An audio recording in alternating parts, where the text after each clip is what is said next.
সুরজিৎ সুরজিৎ বাড়ি ধুলিয়ান মুর্শিদাবাদ 16 নম্বর ওয়ার্ড পৌরসভা। হিন্দু মুসলমান আমাদের পাশাপাশি বাড়ি।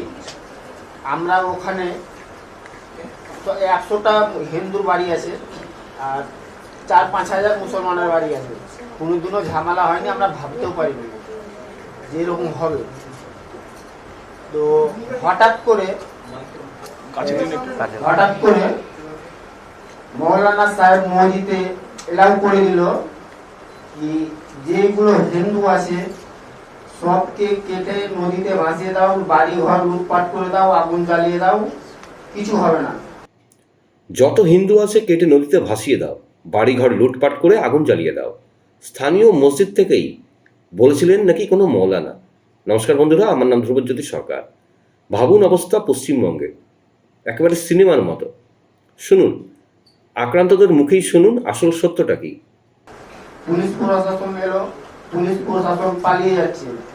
আমরা অনেক কাউকে ফোন করছি, আমাদের বিজেপি নেত্রীগুলাকে ফোন করছি, তারা আর কিছু কেন্দ্র বাহিনী করে নিয়ে শুভেন্দু অধিকারীকে সাথে কথা বলে কিছু ঘোষ পাঠিয়েছে বলে আমাদের জানটা রক্ষা হয়েছে। আমরা রাত 10টা 11টা নদী হেলে, আমরা চাংলা ছেড়ে 4-5টা নদী হেলে, আমরা কত বড় নদী হেলে পার হয়েছি যে আমাদের যান রক্ষা হয়েছে।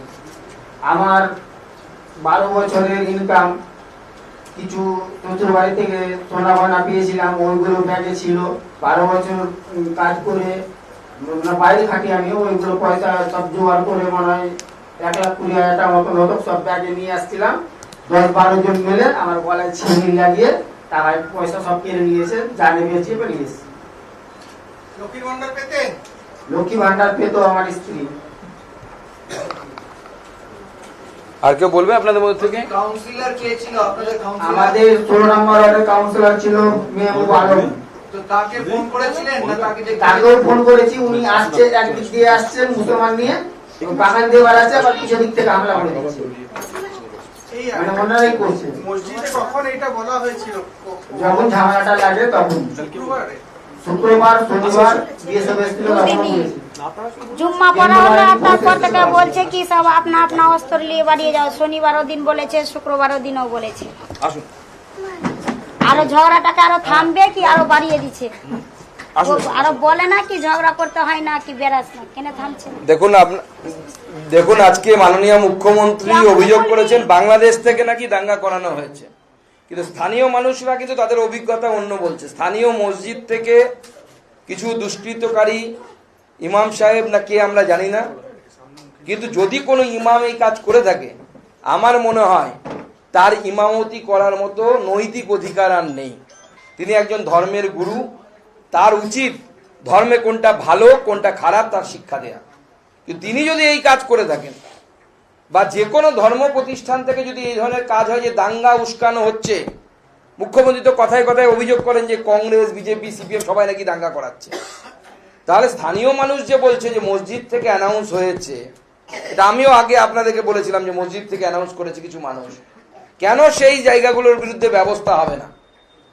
কেন তাদের বিরুদ্ধে ব্যবস্থা হবে না যারা এই ধরনের উস্কানিমূলক কাজ করেছে? আমরা তো জাভেদ শাহিম সাহেবের বড় বড় ডায়লগ শুনলাম যে পাতালে পর্যন্ত লুকিয়ে থাকলে তাদেরকে হিন্দি সিনেমার ডায়লগের কথা মনে পড়ে যাচ্ছিল আমার। তো কেন এখনো পর্যন্ত তদন্ত কি কেউ জানে না? কোনো প্রিলিমিনারি রিপোর্ট আসেনি। আপনারা পেয়েছেন কোথাও? সাংবাদিকদেরকে পুলিশ ব্রিফ করেছে, রাজ্য সরকার ব্রিফ করেছে? আমার অন্ততপক্ষে জানা নেই। কারা করলো এটা? কোন দুষ্কৃতকারীরা করলো? কোনো রিপোর্ট, কোনো তদন্ত নেই। মুখ্যমন্ত্রী একটা আজকে ঘোষণা করলেন, তার উপর এবার তদন্ত রিপোর্ট তৈরি হবে, ব্যাকডেটেড সমস্ত কিছু তৈরি হবে। কিন্তু স্থানীয় মানুষরা সম্পূর্ণ আলাদা কথা বলছে। মাসিমা আমাদের অনেক বয়স্ক মানুষ, তাকেও এই বৃদ্ধা বয়সে, এই বয়সে নদী পার হয়ে রাত্রিবেলা পালাতে হয়েছিল। এবার ওনার মুখ থেকে শুনুন। বন্ধুরা, ভিডিওটি ভালো লাগলে দয়া করে লাইক শেয়ার করে দেবেন, আমাদের পেজটা ফলো করে নেবেন, আর আপনার মতামত কমেন্ট করে অবশ্যই জানান। ধন্যবাদ।